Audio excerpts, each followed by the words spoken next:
লতা, আরে ও লতা, যাই তোর মালা বানানো হইল। ঘরে যে কিছুই নাই, সবই বারন্ত। তুমি চিন্তা কইরো না, আমি এই মালা বানাইয়া বিক্রি করুম। মহাদেবের কৃপায় আমার সব মালা বিক্রি হইয়া যাইব। তারপরে আউনের সময় সব লইয়া আসো। মহাদেবী তো ভরসা।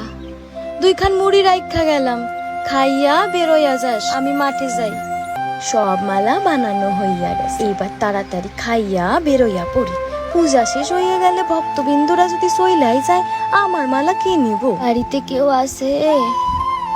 ক্ষুধার জ্বালা যে আর সহ্য হয় না মা।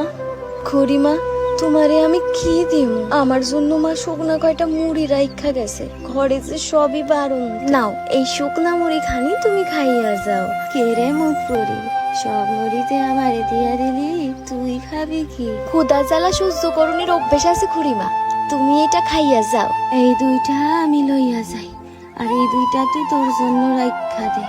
মহাদেব তোর মঙ্গল করুক। এই বলে খুড়িমা বিদায় নেয়। খুড়িমার রেখে যাওয়া পাতায় মুড়োনো মুড়ি খুলতে অবাক হয়ে যায় লতা, কারণ সেই পাতায় যে মুড়ির বদলে ছিল স্বর্ণ। লতার আর বুঝতে দেরি হলো না, স্বয়ং মহাদেবী যে তার কুটিরে প্রবেশ করেছিল।